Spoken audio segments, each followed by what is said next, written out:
Are we, in fact, putting too much pressure on our children? Or is all this another example of what some people call Generation Snowflake, a cosseted cohort of kids wrapped in too much cotton wool who can't face adversity? To discuss this, we're joined by the child psychologist, Dr. Amanda Gummer, and Sandra Nardi, who's a former teacher and founder of the Parent Education Consultancy. Very good morning to both of you. Amanda, if I can start with you. We're saying that this is an increasing problem, anxiety. So much so, actually, it's been medicalised in the form of people being referred for counselling. What are you seeing? I think that's it's a shame that that's happening, and I think as parents we need to create an environment where children are allowed to fail and that it's not seen as the be-all and end-all. So that pressure on a single exam result or a success in all on the day. Yeah, exactly. And those results that come out tomorrow, the be-all and end-all.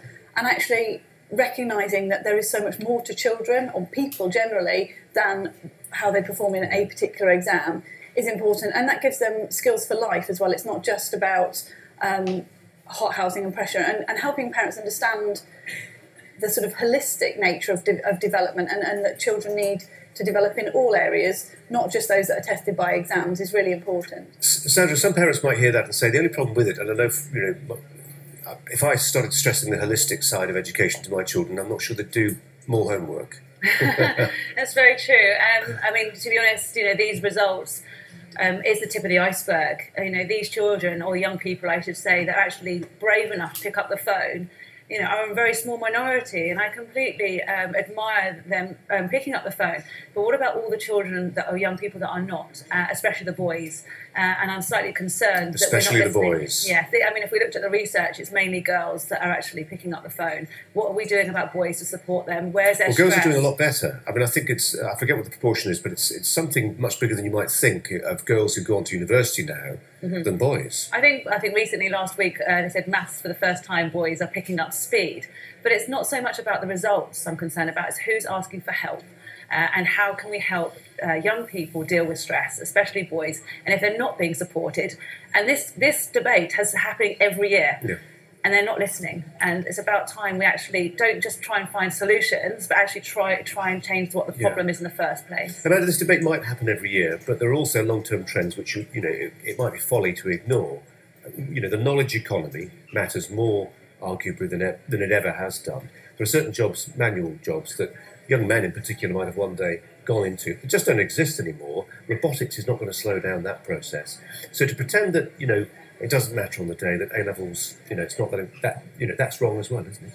Yes, and instilling a good work ethic in children is important, and that sort of, what did you call it, Generation Snowflake, is something that we've been fighting against. Kids need to experience life and failure and adversity and challenge and perseverance, and all those things are part of life, and children need to develop the skills to cope with all of that as they get older.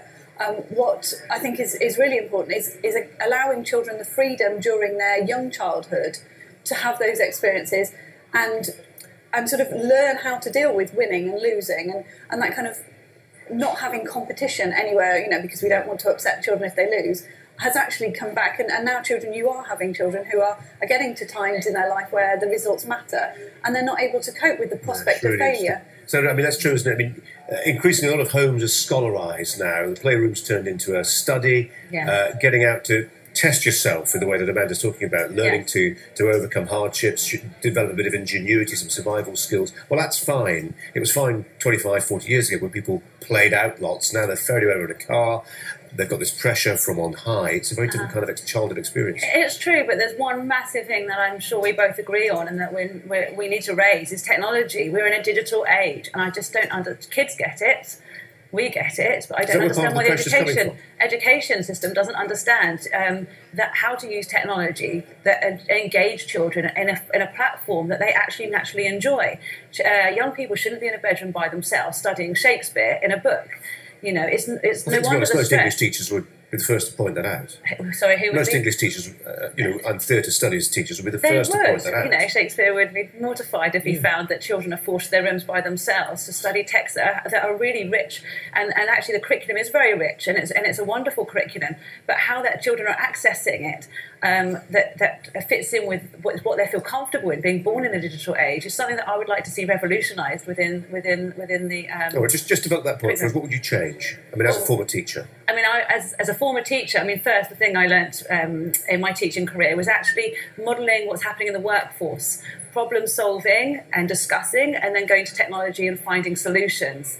And I think that's going to prepare children a lot more for jobs that are out there. I mean, it seems that education is a real stickler at the moment because the children are enjoying technology, our workforce are enjoying technology, and yet children are forced to sit exams for 1 hour in 10 different subjects with an incredible workload, and they're struggling. It doesn't fit in with the world around them, and I'm very concerned that the education system is still stuck in a Victorian era and is not moving as fast as other industries and jobs around. Although, having said that, I was at an inspirational event last night, the EdTech Exchange, and these are founders of fantastically innovative educational solutions using technology. And the world is changing, and there are things out there that help students learn in the way that best suits them.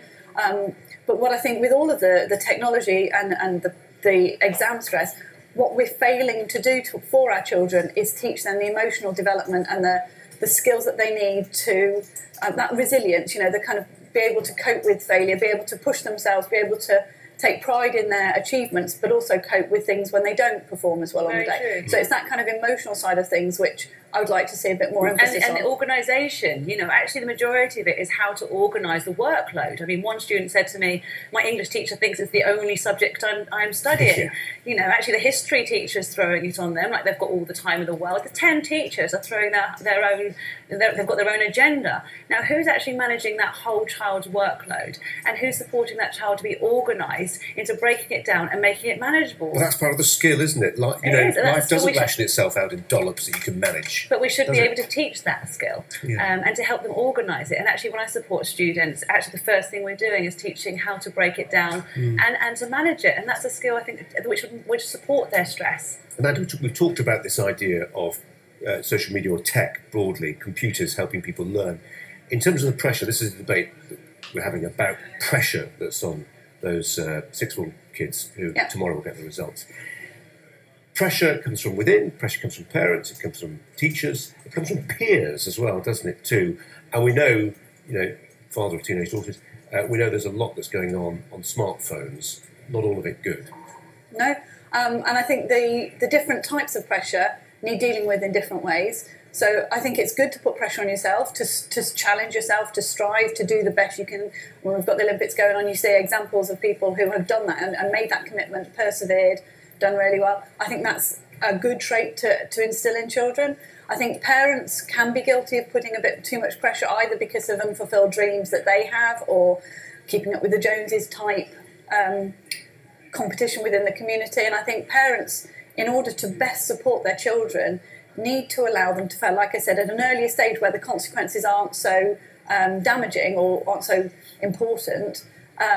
But they can do a lot to support their children in going through the exams without increasing the pressure. They can create a sort of a supportive environment, take away the annoying younger sister from distracting them from their homework, creating a place in the home where they can have quiet time to study, facilitating all of that with, sensible rules around use of tech at bedtime, getting enough sleep, eating properly. All of that stuff really plays into how well a child will do on the day, without then sort of saying, if you don't get an A, you're a disappointment. I think there's a big role for parents. And when you're talking about the Olympics, Laura Trott would be the first to say she wouldn't be where she was if she didn't have a team of support around her.